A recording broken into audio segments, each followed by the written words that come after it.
Hello guys, আসসালামু আলাইকুম। Welcome back to my channel. Guys, আজকে তৈরি করব ম্যাগি। এই ম্যাগিটার জন্য আমি একটা সস তৈরি করে নিব।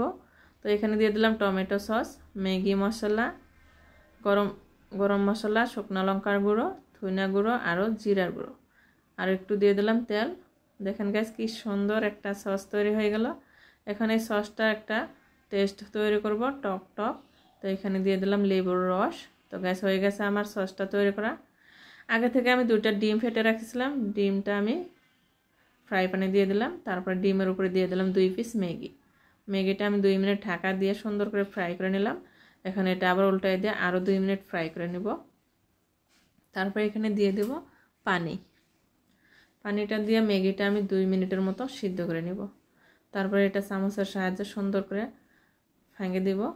তো গ্যাস হয়ে গেছে ম্যাগিটা ভাঙা। এখন ম্যাগিটার জন্য আমি একটা ভেজিটেবল তৈরি করব। তো গ্যাসে একটা ফ্রাই প্যান বসাই দিলাম। এখানে দিয়ে দিলাম জিরা, পেঁয়াজ কুচি, কাঁচা লঙ্কা কুচি, টমেটো কুচি, আর দিয়ে দিলাম লেবুর পাতা। লেবুর পাতাটা দিলে সুন্দর একটা ফ্লেভার আসে, তাই এগুলো সব আমি একসাথে করে একটু ফ্রাই করে নিলাম।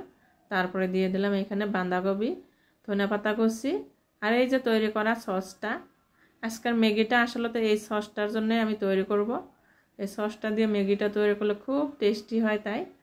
তো গ্যাস ভেজিটেবলটা আমি 1 মিনিটের মতো ফ্রাই করে নিলাম। তারপরে এখানে দিয়ে দিলাম ভাজা রাখা এই ম্যাগিটা দিয়ে ভেজিটেবলটা আমি 2 মিনিটের মতো এরকম করে লাড়াচাড়া করে নিব। তো গ্যাস হয়ে গেছে আমার ম্যাগি ফ্রাই করা। তো আজকের আমার রেসিপিটা আপনাদের কাছে কীরকম লাগলো কমেন্টে জানাবেন প্লিজ।